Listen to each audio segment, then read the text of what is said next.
শুভ সন্ধ্যা। আপনাদের সাথেই আছি নুধাত সাওম। প্রিয় দর্শক শ্রোতা, মহান ভাষা আন্দোলনের সকল ভাষা শহীদ ও ভাষা সৈনিকদের শ্রদ্ধা জানিয়ে শুরু করছি শুভ সন্ধ্যার আজকের আয়োজন।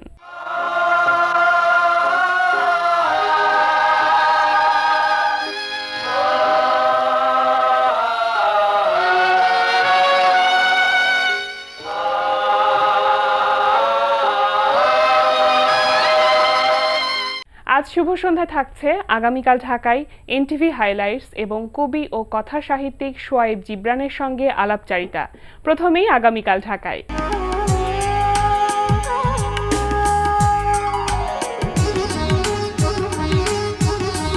আগামীকাল ঢাকায় শুরুতেই জানিয়ে দিচ্ছি নাট্যোৎসব ও মেলার সময়সূচি। সোহরাওয়ার্দী উদ্যানে মুক্ত মঞ্চে অনুষ্ঠিত হচ্ছে তৃতীয় ২১শে নাট্যোৎসব। উৎসবে প্রতিদিন দুপুর ও সন্ধ্যায় নাটক প্রদর্শিত হচ্ছে। নাট্যোৎসব চলবে ২৮ ফেব্রুয়ারি পর্যন্ত। বাংলা একাডেমির আয়োজনে বাংলা একাডেমি চত্বর ও সোহরাওয়ার্দী উদ্যানে উদযাপিত হচ্ছে বাঙালির প্রাণের মেলা অমর ২১শে গ্রন্থমেলা ২০১৭। অমর ২১শে গ্রন্থমেলার প্রতিদিন বিকাল ৩টা থেকে রাত ৯টা পর্যন্ত এবং ছুটির দিনে বেলা ১১টা থেকে রাত ৯টা পর্যন্ত খোলা থাকছে। অমর ২১শে গ্রন্থমেলা চলবে পুরো ফেব্রুয়ারি মাস জুড়ে। লেখক, পাঠক ও প্রকাশকের এই মিলন মেলায় আপনিও অংশগ্রহণ করুন। দেখছিলেন আগামীকাল ঢাকায়, এবার এনটিভি হাইলাইটস।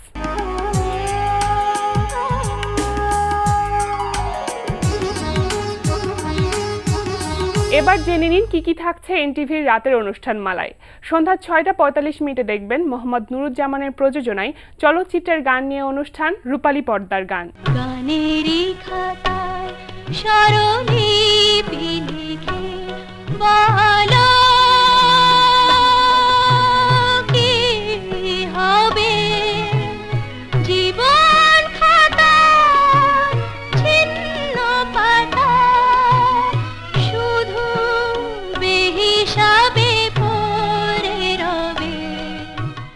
রাত ৮টা ২০ থাকছে এজাজ মুন্নার রচনা এবং পরিচালনায় ধারাবাহিক নাটক আস্থা।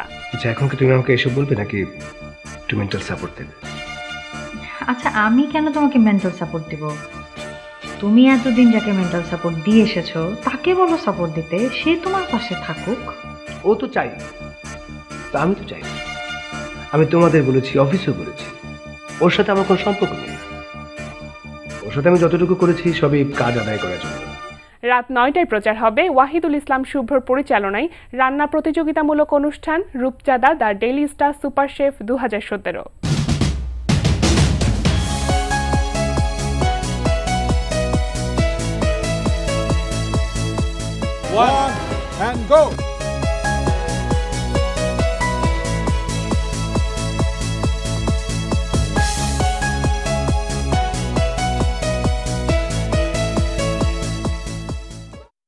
রাত ১১টা ৩০ থাকছে হাসান ইউসুফ খানের প্রযোজনায় সঙ্গীতানুষ্ঠান মিউজিক জ্যাম।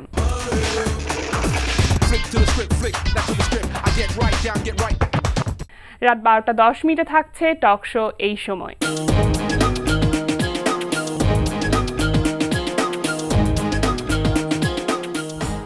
এই ছিল এনটিভির রাতের অনুষ্ঠানমালার সময়সূচি। এবার আলাপচারিতা।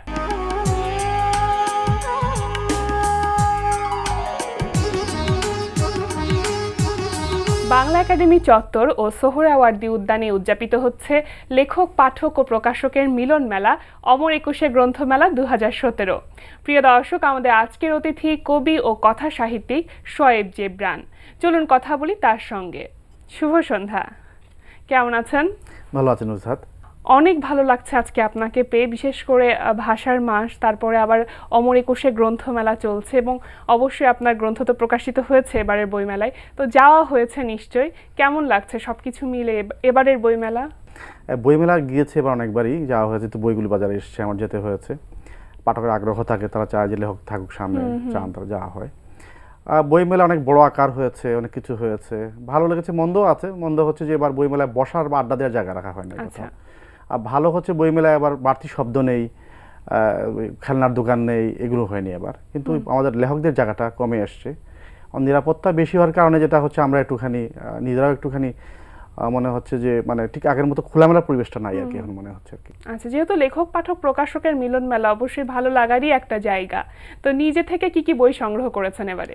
এবার অনেকগুলো বই, হ্যাঁ বইয়ের তালিকা তো প্রত্যেক করি আমরা, এবং শেষ সন্ধ্যা বইমেলা শেষের দিয়ে কেনা হয়। কিছু বই তোমাদের কিনেছি। ল্যাতিন ভাষার ইতিহাস নামে একটা বই বেরিয়েছে এবার, এটা অনুবাদের বই বেসিক্যালি, এটা কিনেছি, পড়ছি এর মধ্যে। তারপরে কিছু সিরিজ বই বেরিয়েছে ভিন্ন বিষয় নিয়ে, জলবায়ু নিয়ে, তারপরে প্রাচীন ইতিহাস সাহিত্য নিয়ে। আমাদের আগ্রহ মূলত প্রাচীন ইতিহাস, ক্লাসিক নিয়ে আগ্রহ। এগুলো বই একটু কম হয় একটু, কারণ খুব বেশি বই যে কেনা হয় তাই না। আর কিছু প্রিয় কবি আছেন আমাদের, যাদের আমাদের সমসাময়িক বন্ধু আছেন, এদের বইগুলো বেরোলে আমরা কিনি সাধারণত, সেগুলো কিছু কিনেছি আমি। বাহ, তো আপনার বই সম্পর্কে এবার আসতে চাই যে কি কি ধরনের বই বা কয়টি বই এবার প্রকাশিত হয়েছে? আমার বই 5টা আসার কথা ছিল, এবার 3টা চলে এসছে বাজারে। একটা এসছে চৈতন্য থেকে, এসছে হচ্ছে ঘোর ও শূন্য জলধি পুরাণ, কবিতার বই, 7 বছর পর বেরোলো এবার একসাথে। আর আমার প্রথম বই যেটা নিয়ে সবাই খুব আমাকে চিহ্নিত করে এই বইটা দিয়ে সবাই, কাঠচেরাইয়ের শব্দ, সেটা আবার প্রথম বেরিয়েছিল বাংলা একাডেমি বেরিয়েছিল। এবার এটা জেব্রা ক্রসিং নামে একটা প্রকাশনা, তারা প্রকাশনা এবং লিটল ম্যাগাজিন, ওরা এবার এটা রিপ্রিন্ট করেছে, এটা তাদের সংস্করণ নতুন করে করেছে তারা। এই বইটা এসছে। আর আমাদের শিক্ষা নিয়ে অনেক কাজ হলেও শিক্ষাটা মৌলিক কাজ হচ্ছে পরিভাষা তৈরি করা, টার্মিনোলজি, সেটা এখানে হয়নি দিন পর্যন্ত। এই কাজটা কয়েক বছর ধরে আমি করেছিলাম। এবার জেব্রা ক্রসিং এটা বের করে নিয়ে এসছে। এই 3টা বই এসছে। এর বাহিরে একটা অনুবাদ করেছিলাম আমি, সেটা হচ্ছে রোলাবার্টের the death of the author, লেখকের মৃত্যু। এটা অনুবাদটা চলে আসার কথা, প্রকাশক তো বলেন আসবে, আমি জানি না 4 দিন হাতে মাত্র কি হবে। আর একটা বই সবাই বলি না আমরা, ছেলেবেলা মেয়েবেলা, আমি এটা সংকলন করছি, নাম হচ্ছে স্কুলবেলা। আমরা একটা সময় স্কুল জীবন পার করি, আমরা সবার জীবনে এই সময়টা আসে, এটা বড় লম্বা সময়, প্রায় 16 বছর আমরা স্কুলিং হয় আমাদের, খুবই স্মরণীয় একটা সময় আমাদের, সবচেয়ে ভালো সময় এটা যায় আসলে। প্রেমের দিক থেকে বলি, রোমান্টিকতার দিক থেকে বলি, শেখা সব দিক থেকে এটা রোমান্টিক সময়। তো ওইটা নিয়ে স্কুলবেলা, একদম রবীন্দ্রনাথ থেকে একদম জাফর ইকবাল পর্যন্ত যাদের স্কুলবেলা কেমন ছিল সবার, ওই জায়গাগুলো এক জায়গায় করে এটা সংকলন স্কুলবেলা। এটা বোধ হয় বইমেলা ধরানো যাবে না, তো পরে খুব যত্ন করি আর মনে হলো আমার বইটা বড় আকৃতির বই একটু, এটা আসছে। আমি এই বইটা সম্পর্কে আরেকটু ডিটেইলসে জানতে চাইবো যে হঠাৎ করে এই ধরনের স্কুল বেলাকে নিয়ে লেখার আগ্রহটা কেন তৈরি হলো? এটা তৈরি হওয়ার কারণ ছিল এই যে একজন মানুষজন তৈরি হয়, তার পরিবারটা আসার পথে শিখতে শুরু করেছে আসলে। এটা একটা প্রাতিষ্ঠানিক রূপ স্কুলতে গিয়ে পায়। একজন মানুষকে যখন পায় পরিপূর্ণ, রবীন্দ্রনাথকেই বলি, বিদ্যাসাগরকেই বলি, যারা পরিপূর্ণ হয়ে ওঠেন, তাদের চিন্তার গড়নটা কিন্তু স্কুলগুলো তৈরি করে আসলে, এবং তাদের জীবনের ধাঁচটাও ওই স্কুল তৈরি করে দেয়। সুতরাং একটা গুরুত্বপূর্ণ জায়গা মানুষের জীবনে। স্কুলিংটা কি করে হলো তার, আমরা চিন্তা জগতে বলি এটা কাদের স্কুলিং, কোন স্কুলিং, আমরা বলি এটা ইয়েল স্কুলের চিন্তা, এটা হার্ভার্ডের চিন্তা, এগুলো বলি, এগুলো স্কুলিংয়ের কথাগুলো আসলে। তো এই দুটো লোককে জানার জন্য, একজন মানুষকে জানার জন্য তার স্কুলিংটা কী হয়েছে সেটা জানা দরকার। ওই জন্য একটা মানুষের শৈশবে এসে ফোর্ডিং ধরেছে, ঠিক আছে, এটা সুন্দর মজার সময়। এর বাইরে যে তার স্কুলিংটা হলো, চিন্তার জগৎ তৈরি হলো কী করে, এই সময়টা যদি ধরতে পারি আমরা, তাহলে একজন লেখককে ধরা খুব সহজ হবে যে স্কুলিং চিন্তার ধরনটা কি তাহলে। তো এই যে এত ধরনের বই প্রকাশিত হয়েছে, পাঠকদের মধ্যে কোন ধরনের বইয়ের প্রতি আগ্রহটা বেশি দেখছেন? এটা কবিতার দেশ, গানের দেশ। প্রথমত উৎসাহ তো সবার কবিতার বই নিয়ে। আমি অনেক রকম কাণ্ড করে বেড়াচ্ছি। বাংলা পাঠ্যপুস্তক আমার হাত দিয়ে হয়েছে, মাধ্যমিক পর্যায়ে সরকারি শিক্ষা নিকাশ, এটা ওটা করছি, কিন্তু সবাই কবি বলে আমাকে, আমি দেখেছি শুধু কবি আমি আসলে। মানে কবিতা তিনি স্বাচ্ছন্দ্য, এই কবিতা নিয়ে বেশি হইচই হয়, এই সবাই কবিতার বই নিয়ে হইচই হয়। বই মেলা গেলে সবাই জিজ্ঞেস করে কবিতার বই কি হয়েছে, বাকিগুলো খুঁজতে নিতে যায় না খুব একটা, বলে আচ্ছা আচ্ছা ঠিক আছে, ওটা একটু এড়িয়ে গেল আর কি। কবিতার বই সবার উৎসাহ। তো সেক্ষেত্রে পাঠকদের মধ্যে রেসপন্সটা কেমন দেখছেন কবিতার বইয়ের প্রতি বা অন্যান্য বইগুলোর প্রতি? অনেক ভালো, সেজন্য বলি অনেক ভালো। প্রকাশকরা জানাচ্ছেন যে ভালো বই চলছে। বইগুলো আমি গেলেই দেখি লোকজন বই কিনছে, একটুখানি বিব্রত হয় যে আমি সামনে বসলে বই কিনলে ভাবে যে ব্যক্তি দেখে কিনছে কিনা, আবার একটু এই জন্য একটু বিব্রত লাগে হয়তো বা, কিন্তু আমি প্রকাশকরা বলেছেন, আমি নিজেও দেখেছি আমার বই সত্যি ভালো চলছে, আমাদের বই। এবং শুধু আমার নয়, আমাদের বন্ধুরা যারা লিখছে, যারা, তাদের প্রায় সবার বই ভালো চলছে। পাঠকদের একটা সমাজ তৈরি হয়েছে, হয় কি যারা ফেসবুকে লিখছে এখন, যারা তারা হয়তো বই বের করতে পারে না এখনো, বা তারা ওই পর্যন্ত আসেন না, তারা ভালো পাঠক, তারা ওই ভাবেন যে এই বইগুলো নিয়ে তারা হয়তো নতুন করে নিজেকে সাজাবেন। আবার এই পাঠক সমাজটা বড় হয়েছে এখন। আবার কাব্যগ্রন্থের কথা শুনলাম, কবিতার বইয়ের কথা শুনলাম, উপন্যাসটা কেন নেই আপনার প্রকাশিত বইয়ের তালিকায়? আমার কাজ হচ্ছে মানে একাডেমিক পড়াশোনা কিন্তু উপন্যাস নিয়ে, যেটাকে আমরা ন্যারেটলজি যেটাকে বলি আর কি, আখ্যান তত্ত্ব। আমি পিএইচডি করেছি মূলত কমল কুমার মজুমদার, একজন উপন্যাসিক, আপনি জানেন হয়তো, অন্তর্জলি যাত্রা বিখ্যাত উপন্যাস, এক বাক্যে লেখা একটি পুরো উপন্যাস, একটা বাক্য, 250 পৃষ্ঠা ব্যাপী একটা মাত্র বাক্য। সে কমল কুমার মজুমদার, আমি পিএইচডি তার বিষয়ে করেছি। আমি বিপদ যেটা হয়েছে আমার, ওই যে আছে না একটা গল্প যে একজন লোক গ্রামে খুব না জেনে সে সবার অপারেশন করে বেড়াচ্ছে, কেটে বেড়াচ্ছে। তো একজন ডাক্তার এসে দেখলো যে এগুলো তো সবাই কেটে ফেলতেছে সবাইকে, বললো যে ভাই ডাক্তার কিন্তু এরকম, এখানে এই ভেইন আছে, এখানে এই শিরা, এখানে উপশিরা আছে, এগুলো। তারপরে তো ডাক্তারই বন্ধ হয়ে গেলো সে বেচারা। আমার যেটা হয়েছে, আমি যেন মানে তাত্ত্বিক পড়াশোনা করেছি এই বিষয়টা নিয়ে, সেখানে আমি এটা সূক্ষ্ম ব্যাপার টের পাই যে উপন্যাস বা আখ্যানের মধ্যে সূক্ষ্ম ঘটনা কী কী ঘটতে পারে।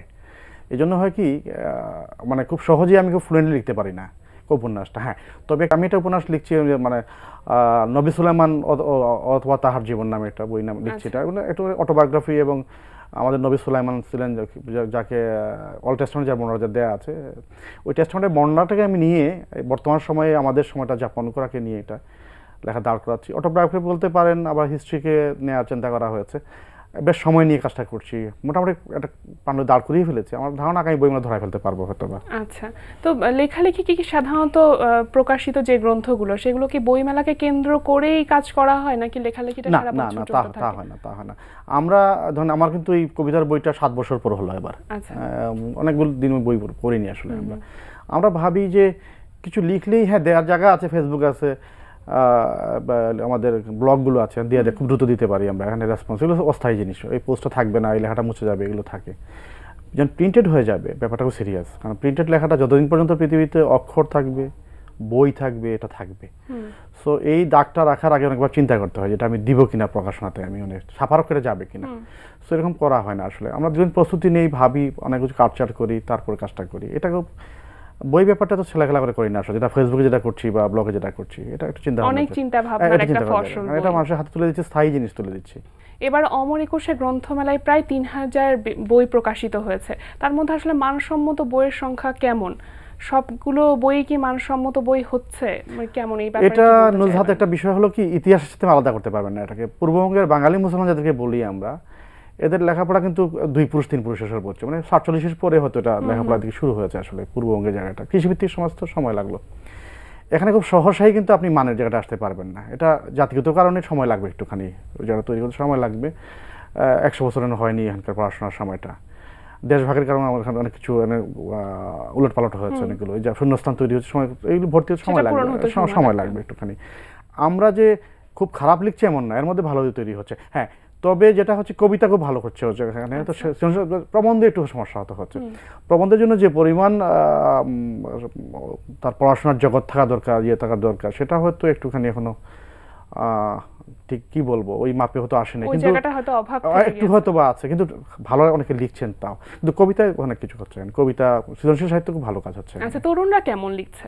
আমাদের তো ভরসা তরুণী, আমি তরুণ কিন্তু তরুণ আমি কাকে বলি? তরুণ বলি হচ্ছে লেখা তার বয়স দিয়ে বলি না কখনো। চীনে একটা কথা বলা আছে যে, যে দেশে বয়স দেখে সম্মান করা হয় ওখানে থাকতে না বলা হয়েছে। ওখানে বয়স দেখে সম্মান করা যায় না, আসলে কাজ দেখে সম্মান করতে হয়। তো তরুণরা যারা সত্যি তরুণদের মতো কাজ করছে, যারা আমাদের তো আহমদ সাবা শাহ জীবনে তরুণ ছিলেন, তো তরুণরা অনেক ভালো করে লিখছে। আমি প্রায় সময় আসরে যাই, এই কদিন আগে ডেইলি স্টারে একটা অনুষ্ঠান হলো দ্বিতীয় দশের কবিদের নিয়ে, আমি গিয়েছিলাম। তাদের লেখা খুব মনোযোগ দিয়ে পড়ি আমি, অনেক কিছু নতুন হচ্ছে, নতুন জগৎ তৈরি হচ্ছে। তবে একটা বিষয় আমি একটু ভয় পাচ্ছি যে দ্রুত নাম করে ফেলার একটা তাড়না সমাজে তৈরি হয়েছে, এটা মিডিয়ার কারণে হয়েছে, সামাজিক যোগাযোগ মাধ্যমে এটা হয়েছে, তো এটা বিপজ্জনক হতে পারে। কারণ সুনাম ব্যাপারটা হাওয়ার উপরে তৈরি করে একটা জানাওয়াজের মতো, এটা যে বাতাসে পড়ে যেতে পারে, এটা খুব দ্রুত উড়তে পারে বাতাস পেলে, আবার বাতাস থামলে পড়ে যাবে এটা। সুতরাং খ্যাতির উপর একরকমের এটা লোভ তৈরি না, এটা হাওয়ার উপর থাকে জিনিসটা। তো এটা মাটিতে যেন পা থাকে আর কি, পাটা মাটিতে ফেলতে হবে সবাইকে। আচ্ছা, সাধারণত ডাক্তার, ইঞ্জিনিয়ার হওয়ার জন্য তো বিভিন্ন রকম ইনস্টিটিউট থাকে, কিন্তু লেখক হওয়া বা কবি হওয়ার জন্য তো কোনো ইনস্টিটিউট নেই। তো সেক্ষেত্রে কোনো মানুষ যদি ছোটবেলায় চিন্তা করে যে আমি একজন লেখক হব, সেক্ষেত্রে তার দায়িত্বটা কেমন থাকবে, করণীয় কি থাকবে?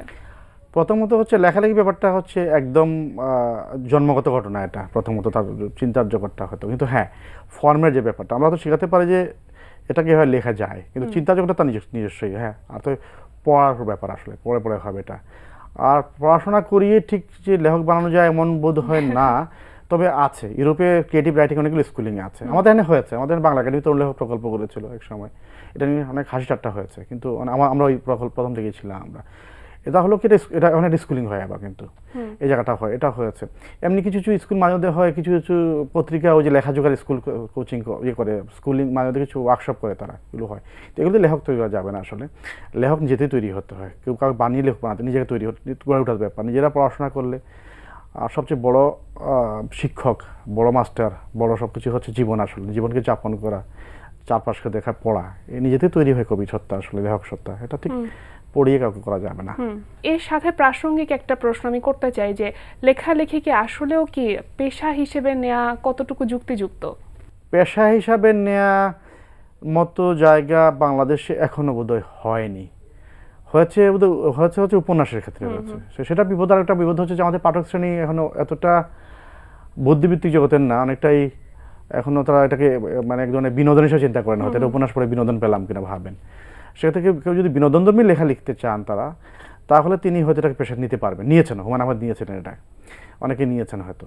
সেটা হয়তো এখানে উপন্যাস নেওয়া সম্ভব, কিন্তু কবিতা, প্রবন্ধ এরকম লেখালেখি করে মনে হয় না এখানে পেশা তৈরি করা যাবে। এটা নিয়ে তাকে সামহাও অন্যটার সাথে রাখতে হবে, যদি সে উপন্যাসিক না হয়ে থাকেন আর কি। আচ্ছা, উপন্যাসের প্রসঙ্গেই আছে, শুনছিলাম উপন্যাসের কথা যেটা লিখেছেন সামনে হয়তো প্রকাশিত হতে চলেছে।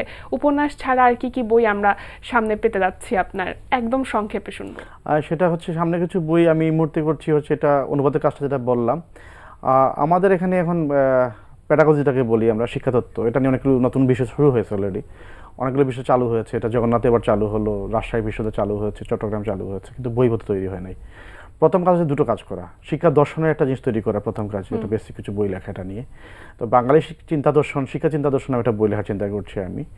এক, দুই হচ্ছে ইতিহাস জানা, এটা মানে বাংলাদেশের শিক্ষার ইতিহাসটা ভালোভাবে জানা। এটা নিয়ে খুব মানে এখানে নোটধর্মী বই আছে অনেক কিছু, যারা বিএড যারা করেন, টিচার যারা ট্রেনিং নেন, তারা মতো নোট বই পড়েন আসলে নীলক্ষেত ভিত্তিক। এটা নিয়ে এটা প্রামাণ্য সত্যিকার অর্থে একটা বই লেখা দরকার, এটা বড় কাজ, এটা আমি পারবো না। আমার স্ত্রী ডক্টর সুলতানা জাসমিন, উনি হিস্ট্রির লোক, ওনার পিএইচডি হচ্ছে শিক্ষা নিয়ে।